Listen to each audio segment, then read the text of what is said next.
Hello students, date 7 जनवरी 2025 में current affairs से जितने भी क्वेश्चंस बन सकते हैं या जितने भी क्वेश्चंस एक्सपेक्टेड हैं, हम उन सभी क्वेश्चंस को पढ़ेंगे।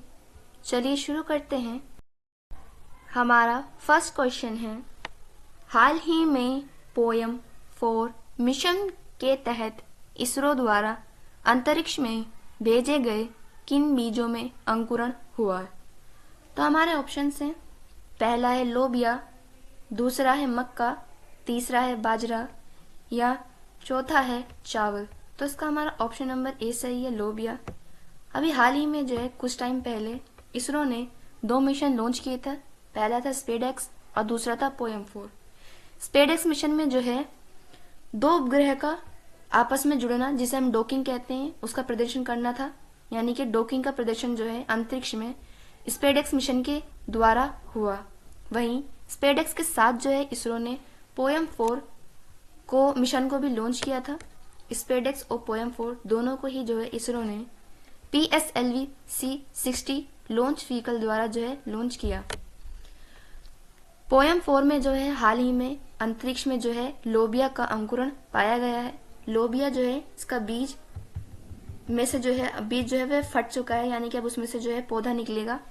तो अब यह माना जा रहा है कि चूंकि लोबिया जो है अंकुरित हो चुका है, तो यह अंदाजा लगाया जा रहा है कि जो अंतरिक्ष में है जीवन है, यानी कि अंतरिक्ष में जो है जीवन पाया जा सकता है। स्पेडएक्स और पोयम 4 को PSLV C60 से लॉन्च किया गया था। स्पेडएक्स मिशन का उद्देश्य अंतरिक्ष में डॉकिंग करना था, वहीं पोयम 4 मिशन में लोबियो के बीज का अंकुरण पाया गया है। नेक्स्ट क्वेश्चन है, 1000 किलोमीटर के मेट्रो नेटवर्क के साथ भारत दुनिया में कौन से स्थान पर रहा? तो यानी कि भारत में जो है हाल ही में मेट्रो नेटवर्क लगभग 1000 किलोमीटर से ज़्यादा क्षेत्र में फैल चुकी है, और इसी के साथ साथ जो है भारत कौन से स्थान पर रहा? तो हमारे ऑप्शन से ए है हमारा दूसरा, बी है हमारा तीसरा, सी है चौथा या डी है पांचवा। तो इसका हमारा ऑप्शन नंबर बी सही है, तीसरा। यानी कि भारत की मेट्रो नेटवर्क ने जो है 1000 किलोमीटर पूरे कर चुकी है, और इस 1000 किलोमीटर के नेटवर्क को पूरा करने के बाद भारत जो है पूरी दुनिया में तीसरा स्थान पे रहा। भारत से पहले केवल 2 ही देश आगे हैं, पहला है चीन और दूसरा है USA। इन दोनों के बाद जो है भारत तीसरे स्थान पर आता है, जिसके पास पूरी दुनिया में सबसे बड़ा मेट्रो नेटवर्क है। वहीं मेट्रो नेटवर्क के साथ साथ जो है हमारा देश रेलवे नेटवर्क में भी टॉप 5 में शामिल है, जिसमें भारत से शीर्ष देश हैं चाइना, USA, रशिया आदि। चीन और USA के बाद भारत मेट्रो नेटवर्क में दुनिया में तीसरे स्थान पर रहा। भारत में रीजनल रैपिड ट्रांसमिट सिस्टम, या जिसे हम नमो भारत भी कहते हैं, जिसके अंतर्गत जो है 42 किलोमीटर की दूरी की जाती थी, जो कि दिल्ली में स्थित गाजियाबाद स्टेशन से लेकर मेरठ के बीच की दूरी 82 किलोमीटर की तय करती थी। और हाल ही में जो है एक नई खंड का जो है शुभारंभ किया है हमारे देश के प्रधानमंत्री ने, जो कि साहिबाबाद से शुरू होकर न्यू अशोक नगर तक चलेगी। साहिबाबाद से लेकर न्यू अशोक नगर तक का जो डिस्टेंस है, यह जो दूरी है, वह लगभग 13 किलोमीटर की है। नमो भारत में 82 किलोमीटर, और अब जो नया खंड शुभारंभ हुआ है यह 13 किलोमीटर। इन सब को मिलाकर जो है अब भारत का मेट्रो नेटवर्क जो है लगभग 1000 किलोमीटर से ज्यादा हो चुका है। नेक्स्ट क्वेश्चन है, हाल ही में लीड्स 2024 के अनुसार तटीय श्रेणी में शीर्ष स्थान किसे मिला? तो लीड्स की रिपोर्ट जो है यह उन राज्यों को शामिल करती है जिनमें सामान की आवाजाही के लिए सुगमता प्राप्त होती है। वहीं इस रिपोर्ट के अनुसार तटीय श्रेणी में शीर्ष स्थान किसे मिला? तो हमारे ऑप्शन हैं, ए है गुजरात, बी है गोवा, सी है केरल या डी है कर्नाटक। इसका हमारा ऑप्शन नंबर ए सही है, गुजरात। गुजरात जो है एक तटीय राज्य है और इसी वजह से जो है गुजरात को लीड्स की 2024 के अनुसार तटीय श्रेणी में शीर्ष स्थान प्राप्त हुआ है। तटीय श्रेणी में के साथ साथ जो है लीड्स की रिपोर्ट में अन्य टॉप राज्य भी शामिल हुए हैं, जिसमें भू आवध श्रेणी में हरियाणा टॉप राज्यों में रहा, केंद्र शासित प्रदेश में चंडीगढ़ टॉप राज्यों में रहा और नॉर्थ ईस्ट इंडिया में असम जो है टॉप राज्य पर रहा। यानी कि तटीय रूप में गुजरात में सामान के आवाजाही के लिए सुगमता प्राप्त होती है। भू आवध श्रेणी में यानी कि जो लैंड लॉक स्टेट है हमारा, उसमें हरियाणा में सबसे ज्यादा सुगमता प्राप्त होती है किसी भी सामान की आवाजाही के लिए। केंद्र शासित प्रदेशों में चंडीगढ़ में जो है बेस्ट आवाजाही पाई गई है और वहीं नॉर्थ ईस्ट इंडिया में असम राज्य जो है टॉप पर रहा, जहां पर सामान की आवाजाही के लिए सुगमता पाई गई। लीड्स की रिपोर्ट 2024 की जो है हमारे उद्योग मंत्री पीयूष गोयल ने प्रकाशित की है।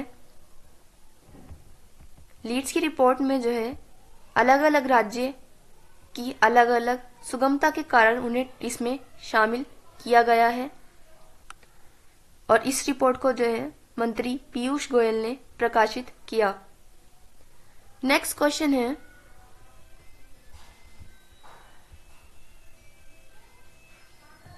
हाल ही में जनरेशन बीटा का पहला बेबी बॉय कहाँ हुआ?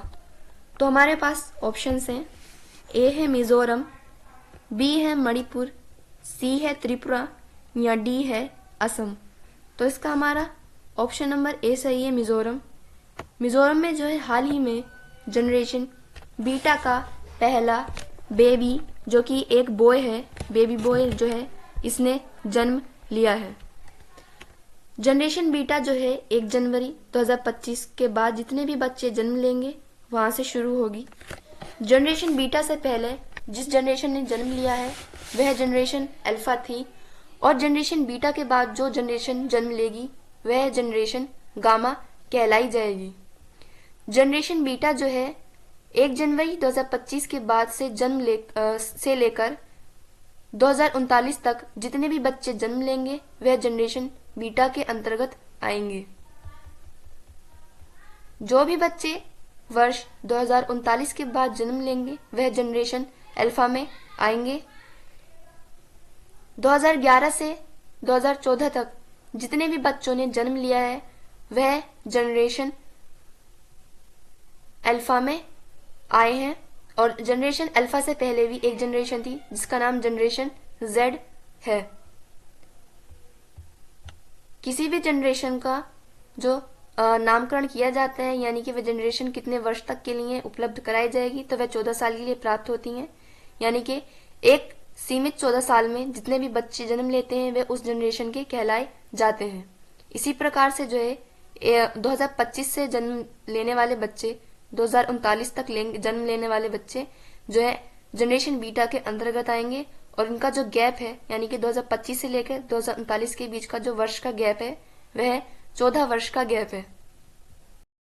नेक्स्ट क्वेश्चन है, हाल ही में ग्लोबल पावर सिटी इंडेक्स 2024 में शीर्ष स्थान किसे मिला? तो हमारे पास ऑप्शंस हैं, ए है न्यूयॉर्क, बी है लंदन, सी है टोक्यो या डी है पेरिस। तो इसका हमारा ऑप्शन नंबर बी सही है, लंदन। लंदन जो है इसने ग्लोबल पावर सिटी इंडेक्स में फर्स्ट रैंक प्राप्त की है। लंदन के बाद जो है दूसरे स्थान पर न्यूयॉर्क, तीसरे स्थान पर टोक्यो और चौथे स्थान पर पेरिस रहा। ये चारों ही सिटीज जो हैं ग्लोबल पावर सिटी इंडेक्स के शीर्ष स्थान प्राप्त करने वाली सिटी हैं। ग्लोबल पावर सिटी इंडेक्स में किसी भी शहर को शामिल करने का जो आधार होता है वह यह होता है कि उस शहर में जो रहने वाले लोग हैं उन्हें कितना कंफर्टेबल है, कितने आरामदायक है, वहाँ की महंगाई कैसी है, वहाँ की जो आसपास का माहौल है वह कैसा है, वहाँ के रहने वाले लोगों को कितनी सुविधाएं प्रदान की जा रही हैं। इन सारी चीज़ों के आधार पर ही जो है किसी भी शहर को ग्लोबल पावर सिटी इंडेक्स में शामिल किया जाता है।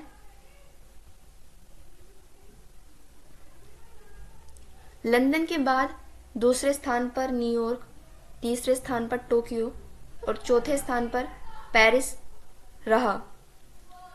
भारत की ओर से जो इस ग्लोबल पावर सिटी इंडेक्स में शामिल हुआ है वह हमारा शहर मुंबई है। मुंबई को जो है ग्लोबल पावर सिटी इंडेक्स में 48 नंबर जो है प्राप्त हुआ है। सिटी इंडेक्स का आधार अर्थव्यवस्था, पर्यावरण और रहने की स्तर पर प्रदान किया जाता है। मुंबई जो है भारत की ओर से पहली रैंक पर है और ग्लोबल यानी कि पूरी दुनिया के हिसाब से यह 48 नंबर पर रहा। नेक्स्ट क्वेश्चन है, एशिया का सबसे बड़ा एयर शो एरो इंडिया 2025 कहाँ आयोजित होगा? तो हमारे पास ऑप्शंस है, ए है कोलकाता, बी है पुणे, सी है बेंगलुरु या डी है मुंबई। तो इसका हमारा ऑप्शन नंबर सी सही है, बेंगलुरु। बेंगलुरु में जो है 2025 में सबसे बड़ा एयर शो एयर इंडिया जो है आयोजित होने जा रहा है। बेंगलुरु में होने वाले यह एरो इंडिया का जो शो है यह एशिया महाद्वीप का सबसे बड़ा एयर शो होने जा रहा है। बेंगलुरु में स्थित एक एयर स्टेशन है, वहां पर जो है यह एयर शो आयोजित होगा। बेंगलुरु जो हम जानते हैं कि ये कर्नाटक की राजधानी है। एशिया का सबसे बड़ा एयर शो बेंगलुरु में स्थित येलहंका एयरफोर्स स्टेशन में आयोजित होगा। यह एरो इंडिया का 15वां संस्करण है, यानी कि बेंगलुरु में जो सबसे बड़ा एयर शो होने जा रहा है यह 15वें क्रम का एयर शो होने जा रहा है। वहीं 2025 में होने वाले इस एयर शो का जो थीम है वह है रनवे टू बिलियन अपॉर्चुनिटीज, यानी कि आप एक रास्ते से आपके लिए हजारों जो है उपलब्धियां हासिल हो सकती हैं। आप चाहें तो एक ही रास्ते से कई सारी उपलब्धियां प्राप्त कर सकते हैं। यही इस बार का जो है सबसे बड़े एयर शो का थीम है। नेक्स्ट क्वेश्चन है, हाल ही में स्वदेशी पैरासीटामोल का विकास किसने किया? तो हमारे पास ऑप्शन है, ए है फाइजर, बी है सन फार्मास्यूटिकल, सी है CSIR या डी है सिप्ला। तो इसका हमारा ऑप्शन नंबर सी सही है, CSIR। CSIR ने जो है हाल ही में स्वदेशी पैरासीटामोल का विकास किया है। पैरासीटामोल जो है यह एक सॉल्ट होता है जो कि हल्की बुखार, सर्दी जुकाम या शरीर में दर्द होने पर लिया जाता है। पैरासीटामोल जो है यह एक स्वदेशी सॉल्ट था जिसको हमारे भारत में जो है लोग आमतौर पर लेते थे, परंतु अब जो है पैरासीटामोल का स्वदेशी विकास हुआ है, यानी कि अपने ही देश में अब भारत पैरासीटामोल जो है अपने ही देश भारत में निर्माण होगा। चूँकि पैरासीटामोल जो है बहुत अधिक ज़्यादा प्रभावशाली होती है, जिस वजह से इसको कोई भी आसानी से लेता है और उसको आराम भी पहुंचता है। इसी चीज़ को देखते हुए जो है अब भारत में पैरासीटामोल विकास होगा।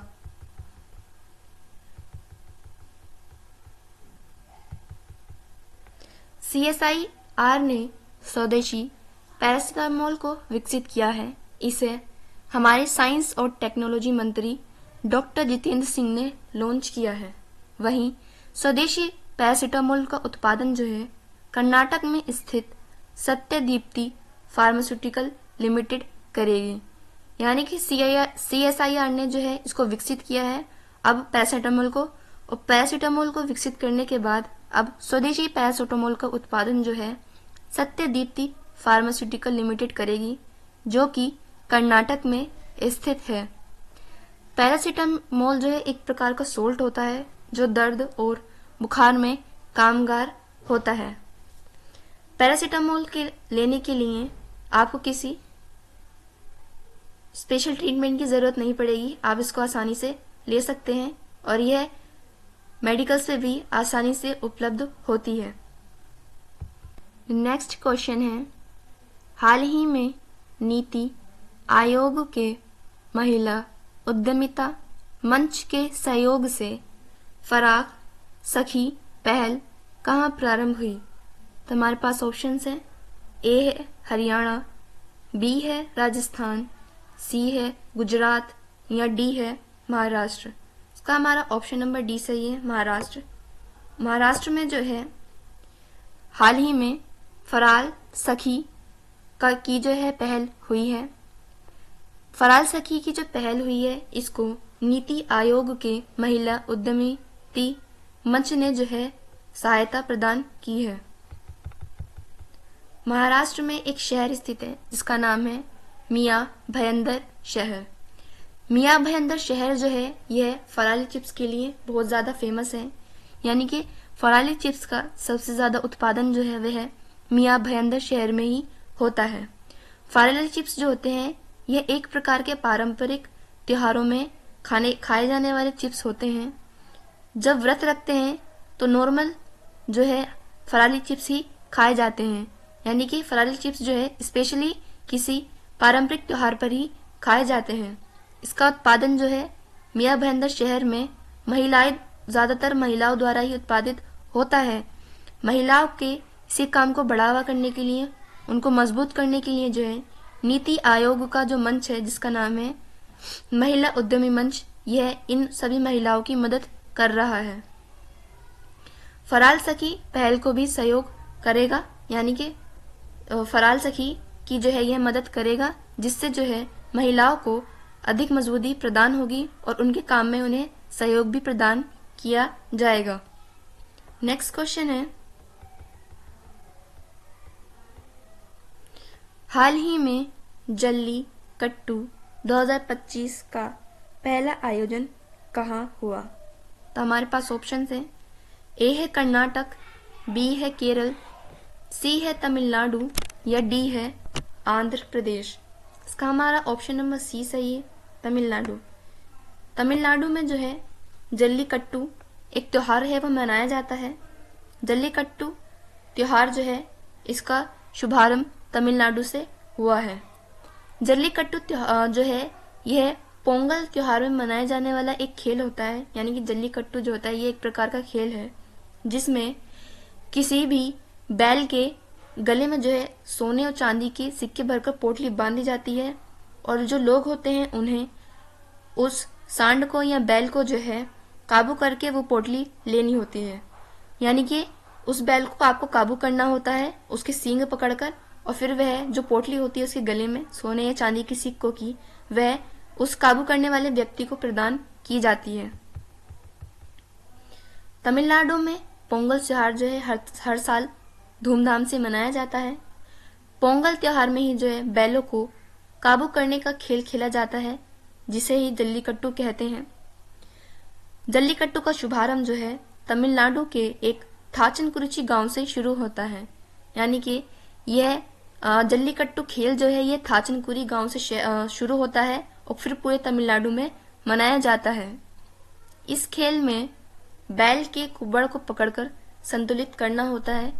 काफी बार जो है जल्लीकट्टू में लोग घायल हो जाते हैं, क्योंकि बहुत टाइम ऐसा देखा गया है कि लोगों से जो है वह बैल काबू में नहीं आते, जिससे जो है शरीर की हानि होती है, यानी कि जो बैल हैं वो आपको मारते हैं जिससे आपको नुकसान होता है, चोट भी लगती है।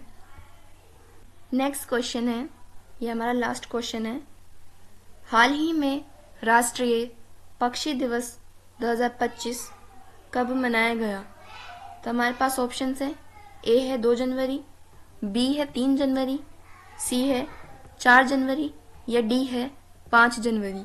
इसका हमारा ऑप्शन नंबर डी सही है, 5 जनवरी।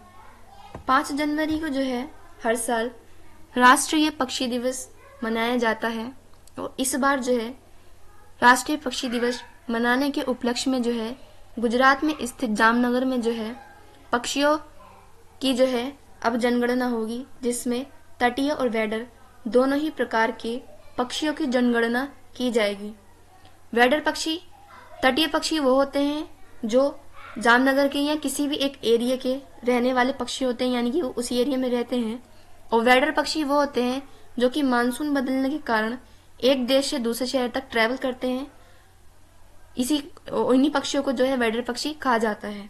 और अब जो है जामनगर में तटीय यानी कि जो वहां रहने वाले पक्षी हैं उनकी जनगणना भी की जाएगी, और जो वेडर पक्षी हैं जो कि दूसरी जगहों से उड़कर फिलहाल जामनगर में आए हैं उनकी भी जनगणना की जाएगी। राष्ट्रीय पक्षी दिवस 5 जनवरी को मनाया जाता है।